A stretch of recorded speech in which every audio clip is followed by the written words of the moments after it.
Hola, yo soy Ale Trejo y esto es Elígete a ti. Muchas gracias por acompañarnos de nuevo.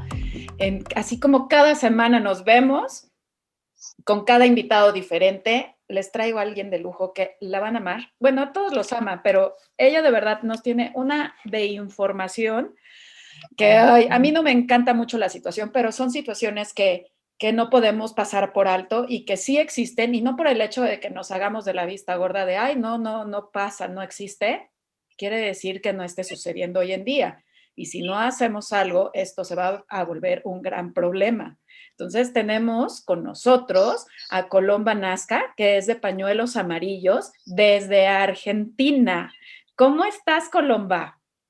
Muy bien, muchas gracias como siempre por darnos la posibilidad de hablar de estos temas, porque las mamás, todas las mamás de la República Argentina que nos levantamos y que vamos a las marchas y cortamos las calles y hacemos las banderas y las pancartas y vamos a las fiscalías para pedir hablar con los fiscales, sabemos que no hay otra forma de cambiar el mundo, que si no hacemos nosotros este pedido y esta visibilización de lo que muchas hemos sufrido en nuestros anteriores matrimonios y con nuestras anteriores parejas, y que nuestros hijos también han sufrido, y ese es nuestro deseo, que esto se modifique y que todo el mundo tome conciencia.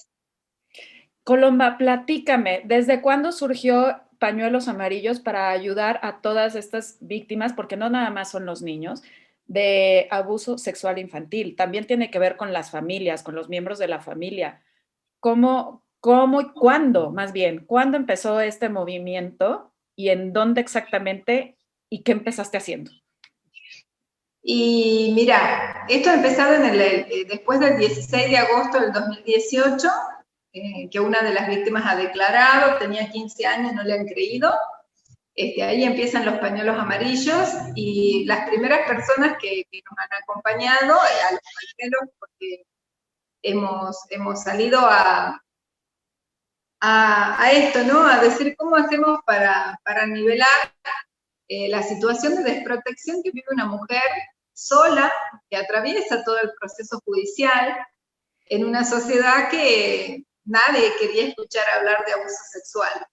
Entonces, las primeras personas que me han acompañado han sido generalmente, eran personas más grandes y que habían sido víctimas de violencia de género, y que sentían esa empatía con este secreto, ¿no? Con el secreto que tiene el abuso sexual y con el secreto que tiene la violencia de género, que queda puertas adentro de una casa. Y había gente que nunca en su vida había hablado y nunca había contado, pero al verme la situación que yo atravesaba, sentían, quizás podían sentir el dolor, ¿no? Que significa, y ahí se solidarizaban. Y me acompañaron, y todos me acompañaron, porque realmente me acompañaron, estaban a la par mía. Oye, ¿y esto tiene únicamente 2 años, apenas vas por 3? Y antes de esto, ¿no había ningún otro movimiento que revisara estas cuestiones sobre violencia y abuso infantil? Porque es increíble, digo, me queda claro que hasta que a uno no le sucede o tienes a alguien cercano, no te metes, pero eso no quiere decir, como al principio comentábamos, que antes no hubiera habido toda esa violencia y ese abuso y que nadie hiciera nada. No sé, mira, yo te voy a decir cuál es la diferencia. Primero, yo las atiendo a las mamás personalmente y las asesoro jurídicamente, gratuitamente, para que ellas solas puedan salir adelante, porque el secreto del juicio del abuso sexual está en que la mamá pueda defender a su hijo, no el abogado, no la fiscal. Ella tiene que lograr una buena comunicación y una buena presión para que todos los operadores judiciales, incluso psicólogos, abogados, fiscales o jueces, puedan ponerse al servicio del niño. Y en el caso de la víctima de violencia de género es un poquito más complicado, porque la mamá muchas veces tiene la fuerza para sacarlo a su hijo, pero la víctima de violencia de género es mucho más difícil sacarla, porque ella está muy sola, y la violencia de género es algo que tiene una raíz muy profunda con muchas connotaciones sociales, que quizás no sea tan ultrajante como el abuso sexual, pero es más complicada la salida porque es el adulto el que tiene que decidir y es un adulto que prácticamente ha estado anulado. En el caso de la mamá que tiene un niño víctima de abuso sexual dentro de su hogar, también esa mamá ha sido víctima de violencia de género y es lo primero que le enseñamos. Ella ha sido víctima porque tanto el abusador como el violento, antes de ejercer la violencia o antes de cometer el abuso, generan una red de manipulación, de aislamiento, de desacreditación hacia esa mujer, en todos los ámbitos, quizás en el ámbito familiar, en el ámbito laboral, la humillan de tal forma que esa persona se siente incapaz hasta de salir. Cree que lo mejor que le ha pasado es estar a la par de su abusador o de esta persona que es violenta, ¿no? Claro. Y en segundo lugar, que tanto en el caso del abuso sexual como en el caso de la violencia de género, no se animan a contar. Sigue siendo secreto, porque realmente la sociedad, no sé si no es que no le gusta verlas a las víctimas de violencia de género, pero no le gusta escuchar este tema. Recién es como que está empezando, porque es como un despertar de las mujeres, en donde, como esto que la abuela y la mamá le dicen, no seas igual que yo, no vivas lo mismo que he vivido yo.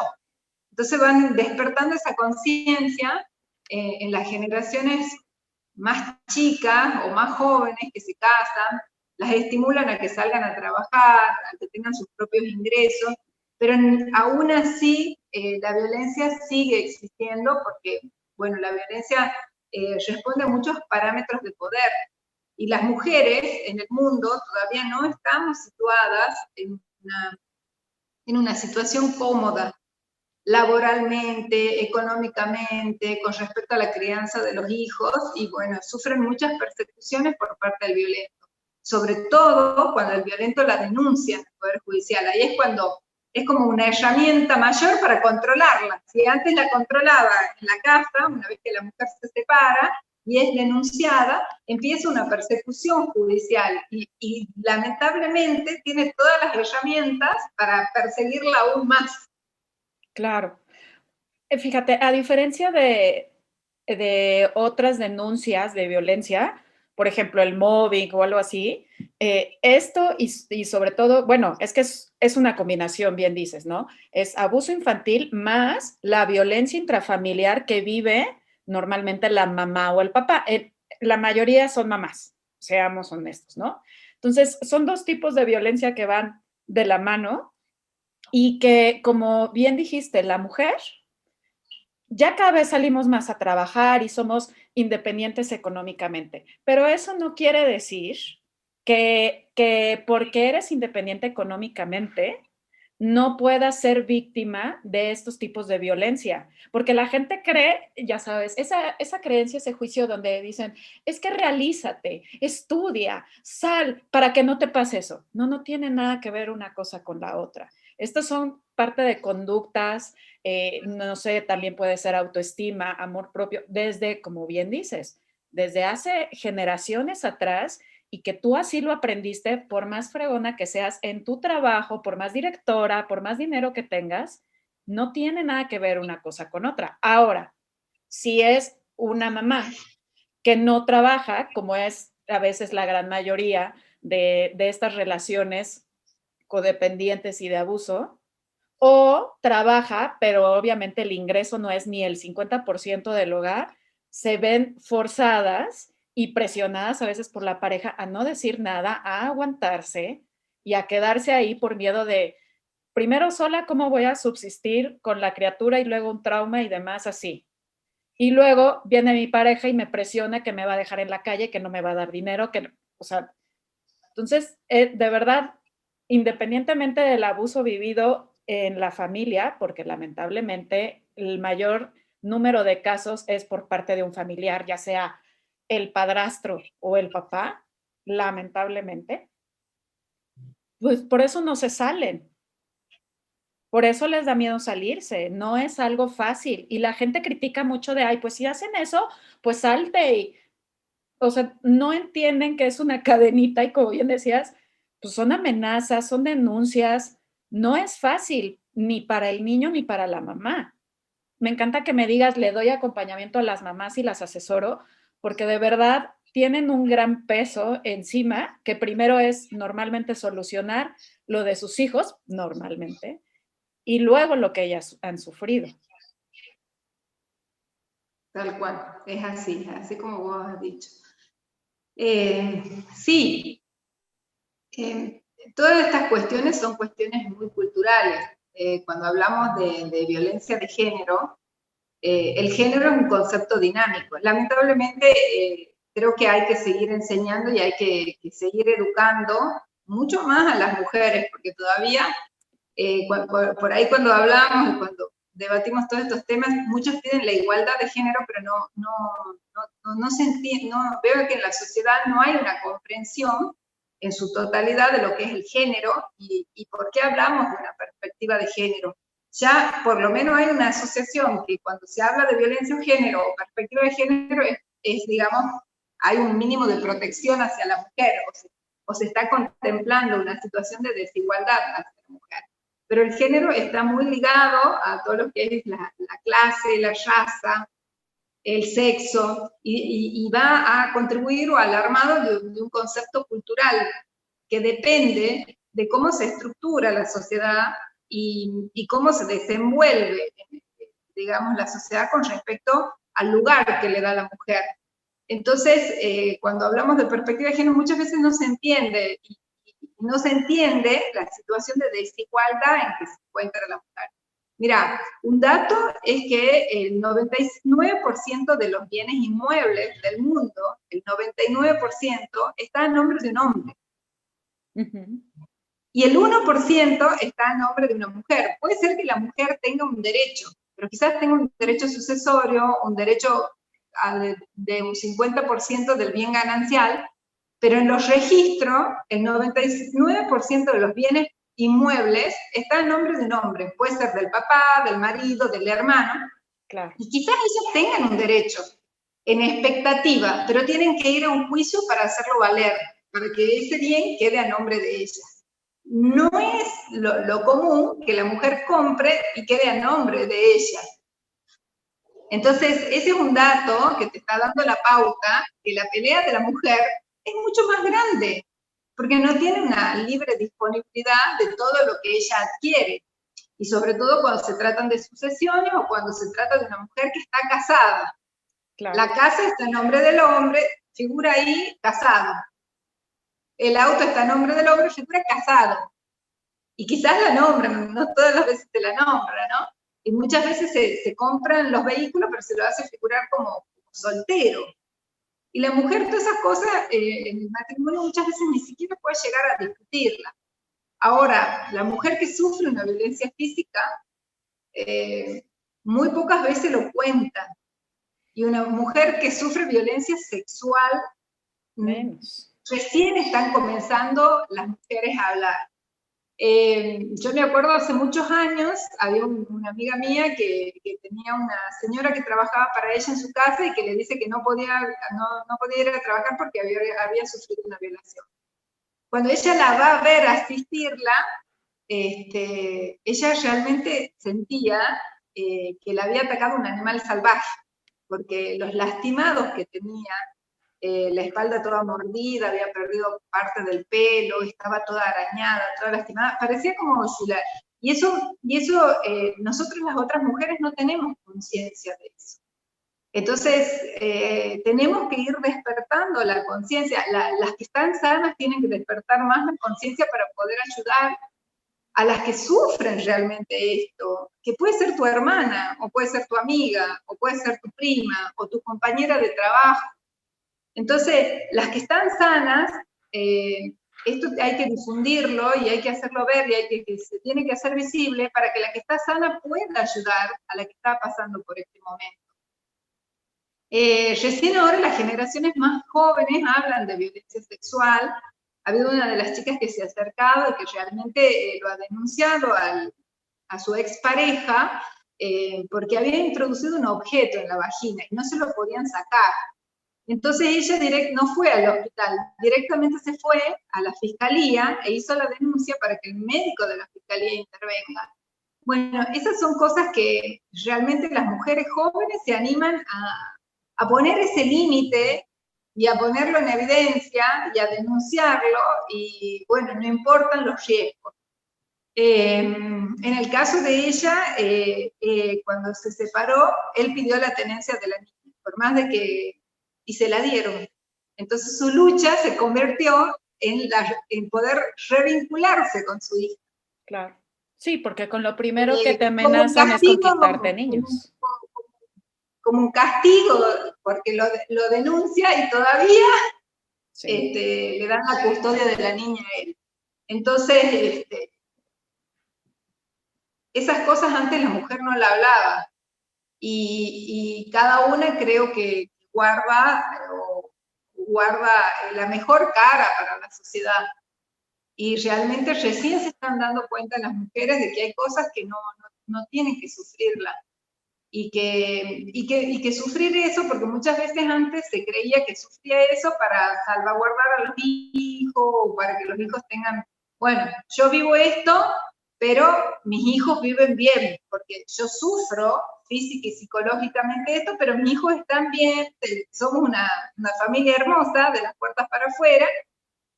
Esa es una No, pregunta que te quiero hacer. ahora la mujer se está dando cuenta del daño que le hace a los hijos, el dolor, el sufrimiento, los golpes, los portazos, lo que sucede dentro de un cuarto, pero que los hijos sufren terriblemente. Recién hay una evolución en valores y una evolución en crianza, porque ¿qué educación? ¿Qué le enseñamos a eso? ¿Le pedimos que sean diferentes a nosotros? Pero no le hemos enseñado a abrir la puerta, a salir de esa situación y a revertir la vida, a buscar una nueva forma de vida, ¿no? Eso te quiero preguntar, porque muchas veces me acabas así como de hacer un clic, porque justamente hablé de eso con una amiga, y puedes tú describir a tu pareja y decir, es pésima mi pareja, me maltrata, pero es un muy buen padre. ¿Es posible eso? O sea, ¿es posible realmente que digas, es una basura de hombre, te insulta y todo, pero es muy buen padre, no me puedo quejar? Porque hay muchas que lo dicen y dices, ¿es en serio? ¿O nada más te No haces del solamente, coco wash? no solamente hay muchas que los dicen, sino que las leyes lo ven así. Porque yo te cuento, cuando una mujer hace una denuncia de violencia doméstica, que puede ser terrible, porque yo he escuchado gente que tiene todas las costillas destruidas, que tiene cortes de cuchillos en la oreja, sé de algunas mamás que han recibido disparos y que han mentido para poder salir del hospital para no acusarlos. Y no, creo que la mujer tiene que entender que por más que sea malo, no es un buen padre, porque no se educa con lo que se vive todos los días, con el ejemplo. Y el ejemplo que están dando los dos no es el mejor ejemplo para los hijos. Y para los hijos va a ser más difícil salir, porque es como que nosotros lo consentimos. Pero desde el punto de vista judicial, cuando una mujer hace una denuncia de violencia doméstica, la restricción de acercamiento se la da solo a la mujer y no a los hijos. Y se considera que el padre tiene derecho y que el hijo tiene derecho a seguir viendo a ese papá, y el papá seguir viendo a su hijo, por más que haya sido violento con la mujer. Y sería probar como otra etapa o como otra denuncia que sea violento con los hijos. Entonces se distingue mucho, y la que se desespera, y la que lucha, y la que pelea es la mamá protectora, porque no sabe cómo hacer para proteger a esos niños que se van con un violento. Y el violento, a toda la gente que trabaja en el Poder Judicial, el violento no sabemos cuándo va a ser violento. Entonces esos niños van ya con riesgo, que no sabemos si nunca va a ser violento o si en algún momento va a ser violento, pero que una persona violenta es violenta con todos los miembros de la familia, aunque sea psicológicamente, eso es así, y eso yo creo que es algo que las mujeres todavía no hemos salido a pelear. Hay muy poquitas que pelean y la sacan bastante mal con el Poder Judicial. Incluso por momentos terminan perdiendo la custodia y entregándoselos a los violentos y estableciéndole a ellas solo un régimen comunicacional. Entonces, pero parte de estos cambios y de estos movimientos culturales, porque todos los días vamos haciendo camino y todos los días vamos pidiendo leyes nuevas y vamos pidiendo cambios. Y no es lo mismo leer un libro y dictar una sentencia que haber vivido una situación de abuso o haber vivido una situación de violencia. Esa es una diferencia muy grande, porque las teorías pueden ser muy bonitas y muy bien armadas, pero no se ajustan a la realidad. Y un derecho que dicta sentencias en donde no se ajusta a lo que viven las víctimas, es letra muerta.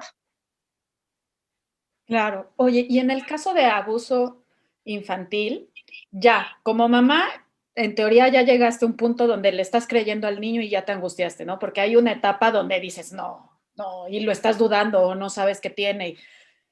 Los niños no hablan luego, bueno, si como mujer no dices, sufrí de violencia sexual inmediatamente, no todas, digo, esta chica que me hablas, qué bueno que fue corriendo y aún así no creo que le haya pasado nada bien ahí, pero un niño tarda más tiempo. ¿Hay algún tiempo que diga la ley? Porque acá en México es mucho de, ay, no, ya pasó un mes, ya prescribió tu delito, ya no lo puedes denunciar. En el caso de abuso infantil, ¿hay algún lapso donde digan que ya prescribió eso o todavía puede pasar muchísimo tiempo después de la última agresión donde todavía puedan denunciar? No, acá en Argentina el delito no prescribe hasta que no cumple los 18 años y transcurre la prescripción de la acción, que son los 10 años. O sea que hasta los 28 años todos pueden denunciar. Y eso tendría que ser no solamente en Argentina, debería ser en todas partes del mundo, porque está probado que el niño que es abusado no puede hablar, porque ¿a quién va a recurrir? Si la mamá no le cree, claro, y el abusador no se va a autodenunciar, entonces pobre niño, ¿no? Tiene que esperar a tener la mayoría de edad o escaparse de su casa o decirle a la maestra como para que una tía buena, que son pocos los casos, pero sí las hay, que decide enfrentar a todos los miembros de la familia, porque no solamente lo enfrenta al abusador, quizás a la madre, quizás a la abuela, a la otra abuela, a los otros hermanos, para rescatar a un niño. Pero sí hay casos así. Y la pelea es 3 o 4 veces mayor, porque si la mamá le cree al niño, y los dos por lo menos van por el mismo camino de la búsqueda de la verdad y la justicia, pero vos imaginate cuando esa tía, por ejemplo, que es la mayoría de los casos, va a encontrar de la mamá, del abusador, de los hermanos, de los abuelos, y bueno, tiene un batallón de gente que en contra, que no contribuyen al delito. Ella tendrá las pruebas psicológicas y físicas del niño como para poder hacer frente a la denuncia judicial. Sí, las mamás, hay muchas mamás que les cuesta mucho trabajo digerir todos estos temas, por supuesto, y obviamente nadie te enseña a cómo manejarlo, ¿no? Ya el hecho de que suceda en tu familia y luego a lo mejor a uno de tus hijos, yo creo que nada más el simple hecho de decir las palabras les ha de costar mucho. Yo sé que en Pañuelos Amarillos les dan acompañamiento a ambos, pero ¿cuáles son las consecuencias de no darle un correcto acompañamiento y ayuda y apoyo al niño cuando es adulto? Cuando es adulto el niño. Sí, mira, o sea, ya cuando pasa todo ese tiempo y tú como mamá crees que lo llevaste con tu amiga que es psicóloga, ya sabes, porque hay muchos casos así. Ay, mi amiga que es psicóloga y porque me cobra menos y es bien linda, se lo dejo ahí y creo yo que si está 3, 4, 5 años en esa terapia, ya en algún momento lo tiene que superar. Y la verdad es que no es tan sencillo, ¿no? Entonces, si no buscan la ayuda adecuada, ¿qué puede pasar con ese niño? ¿Cómo puede vivir ya en edad adulta? Porque todo tiene consecuencias finalmente. Sí, pero también depende de cada persona, porque hay niños que tienen una resiliencia impresionante y por más que salgan mal parados, pero salen. Nosotros el acompañamiento que hacemos es en realidad para que la mamá tome conciencia de todo. Hay niños que necesitan quizás una asistencia psicológica por pocos meses y no necesitan estar años de años en terapia porque, digamos, las víctimas de abuso sexual tienen crisis. Y la cuestión es que el psicólogo o el psiquiatra pueda sacarlo de cada una de las crisis que tiene. Si hace terapia en forma estable es mucho mejor, pero en realidad donde se tiene que ver el desempeño del profesional y de la mamá es en los momentos de crisis del niño. Hay niños que puede ser que nunca hayan hecho terapia y que nunca hayan contado y que la mamá nunca se haya enterado y que llegan a ser adultos y recién hablan, y recién inician su propia sanación.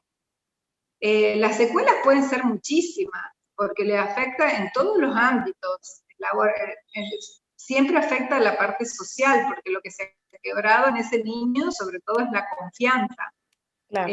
Pero lo afecta también en cuanto a lo que sufre esa persona día a día, lo que sufren las pesadillas, las ganas de no vivir, el sentirse mal, el sentirse desprotegido, el sentirse su autoestima está destruida. Entonces eso lo afecta en todo, lo afecta hasta para hablar.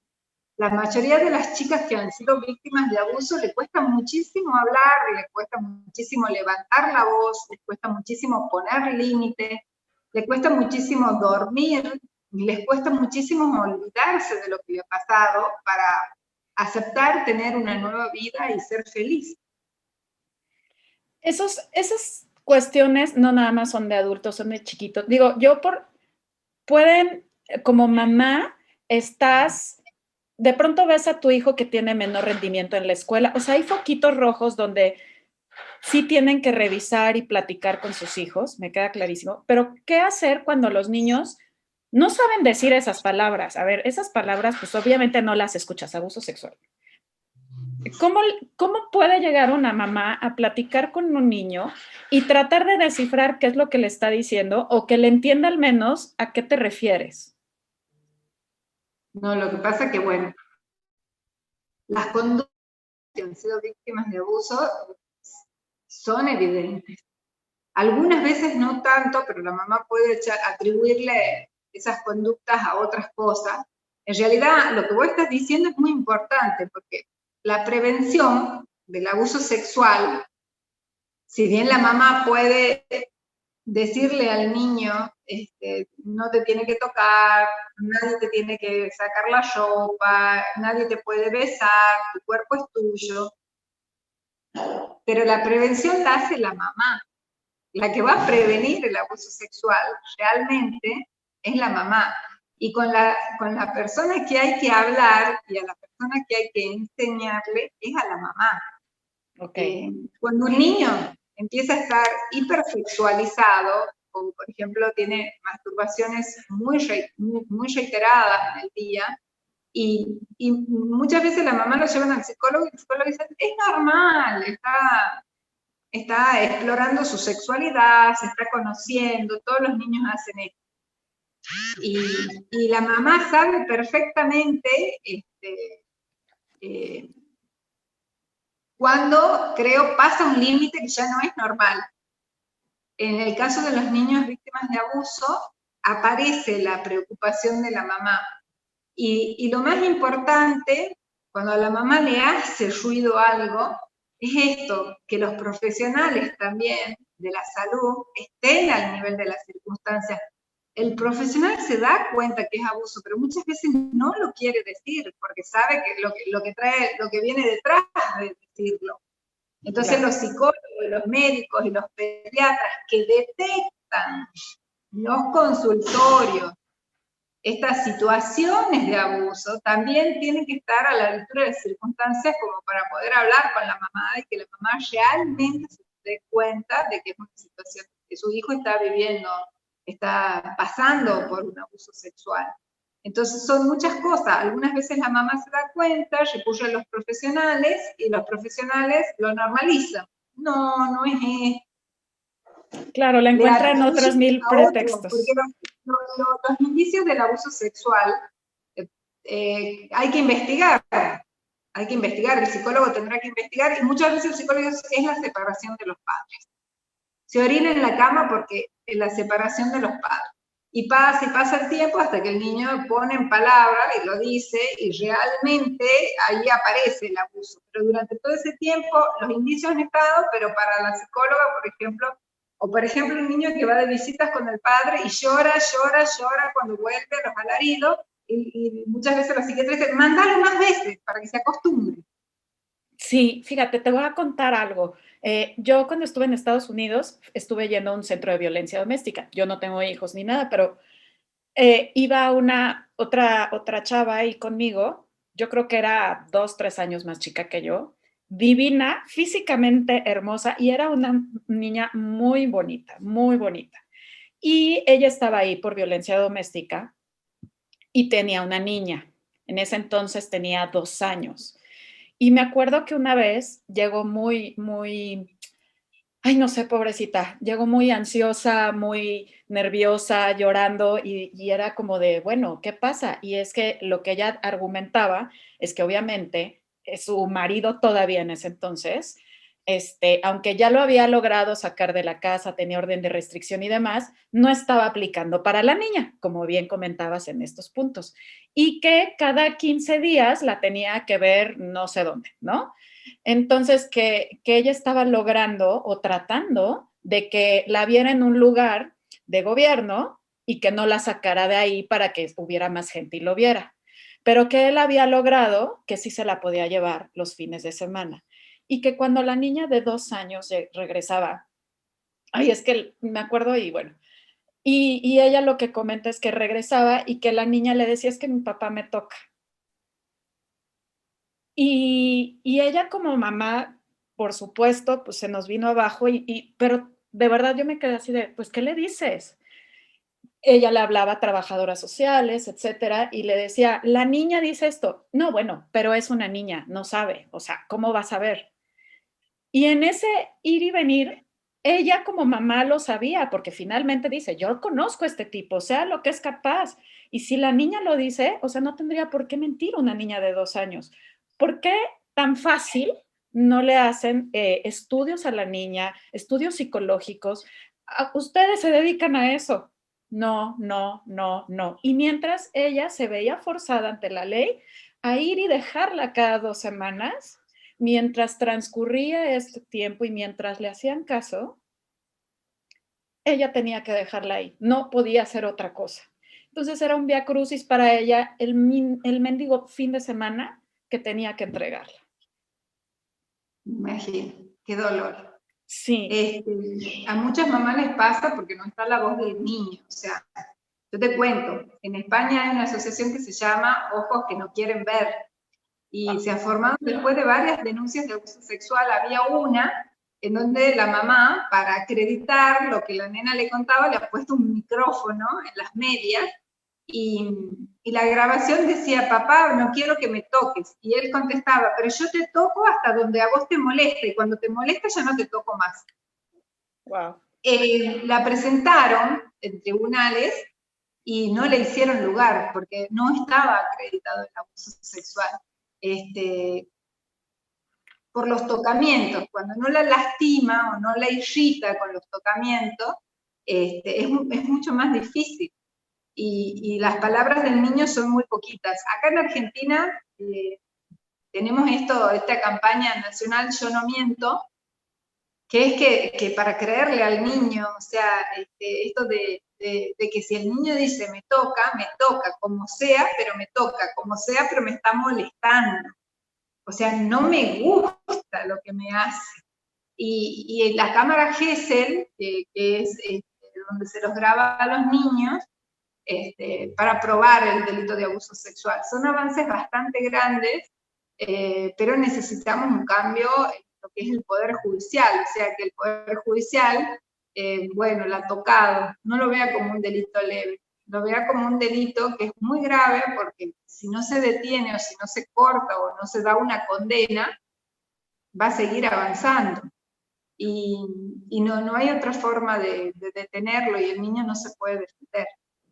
En estos momentos en Argentina, ¿de cuánto a cuánto va la condena para este tipo de abusadores? El delito de abuso sexual simple es de 6 meses a 4 años, pero tiene todos los agravantes. O sea, si convive, si es el progenitor, si, por ejemplo, ejercía una función de cuidado, de custodia. Son distintas, digamos, agravantes que van aumentando la pena. Ok. Los delitos de abuso sexual gravemente ultrajante. Hay muchos detalles que van a aumentar. Eso es muy importante porque los detalles los da el relato de la mamá. Okay. El niño muchas veces no puede contar todo eso, pero el relato de la mamá, que es el primer relato en la denuncia, que es lo que el niño le ha podido contar, porque en la cámara Gesell quizás el niño no puede contar todo. Todos esos condimentos, que son los agravantes, salen del relato de la mamá. Por eso es muy importante la primera denuncia. Por eso es muy importante que la mamá busque ayuda antes de hacer la primera denuncia para estar tranquila y poder dar la mayor cantidad de datos posible. Por ejemplo, te doy otro indicio. Las mamás hacen la denuncia de abuso sexual y la mayoría de las mamás, en los casos de que el abusador ha sido el progenitor, hay disfunciones sexuales en la pareja. Y la mamá eso no lo cuenta, porque no cree que, no lo asocia al problema del abuso sexual con su hijo. Después, a medida que, cuando vamos charlando, conversando, le decimos, vos eso lo tenés que contar, tenés que decirlo, porque es parte de todo este entramado familiar tóxico que vivían con ese abusador. Si bien la mamá, quizás el abusador nunca deseaba tener relaciones con la mamá, porque le gustaban los niños. Entonces, todas esas cosas del relato de la mamá se va armando. Entonces la mamá, cuando presta su testimonio como testigo en esa causa, por más que no haya visto el delito de abuso sexual, pero es un testigo que habla de lo que ella ha conocido por la voz del niño o por lo que ella ha podido ver como secuela, también tiene que contar la parte que es de la vivencia intrafamiliar, lo que se vivía intrafamiliarmente, que es lo que termina de acompañar a esta causa del abuso sexual. Ay, qué fuerte. Oye, Colomba, lamentablemente se nos ha terminado el tiempo, pero por favor, de toda aquella persona que quiera comunicarse contigo para asesoría, para ver en qué les puedes apoyar o simplemente para saber y clarificar sus ideas, ¿dónde te pueden buscar? Bueno, en Argentina tenemos 18 páginas de pañuelos amarillos. Wow. Pueden escribir a cualquiera porque inmediatamente las chicas se ponen en contacto conmigo, cada una de las diferentes. Y aparte de eso tenemos una página ya en Paraguay y una página en España, en Alicante.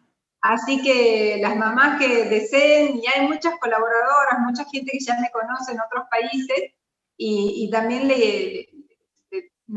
esto de boca a boca que va pasando y que hacen que los papás nos puedan, o las mamás nos puedan escribir, y en lo que nosotros podemos, ayudamos. Ay, muchísimas gracias, Colomba. De verdad, anímense, por favor, métanse a Google, por favor. Eso no les cuesta nada. Revisen, asesórense. Sí, es una situación difícil, pero si tienen la asesoría necesaria y sobre todo la confianza de que van a estar con alguien que sí les esté ayudando, va a ser mucho más fácil este proceso. Colomba, te agradezco enormemente. Espero poder tenerte pronto otra vez, sobre todo por si salen muchas dudas, que creo que va a haber muchas dudas. Pero pues bueno, este es tu espacio el día que quieras. Yo feliz de tenerte aquí, te agradezco mucho. Igual ya la pueden revisar, hay otra entrevista en valientesmujeres.com con Colomba. Eres un amor, muchísimas gracias por por apoyar todo esto, por brindar ayuda a tanta gente y porque esto se haga más grande, que no nada más sea en Argentina, Paraguay y España, y que de verdad se haga ruido para que las leyes empiecen a cambiar en favor de estos niños. Bueno, muchísimas gracias a ustedes, como siempre. A ti, cuídense mucho, denle like, denle suscribir a la campanita. Aquí los vemos tanto en Facebook como en YouTube como en Instagram. Y busquen pañuelos amarillos. Cuídense mucho y muchas gracias. Hasta luego.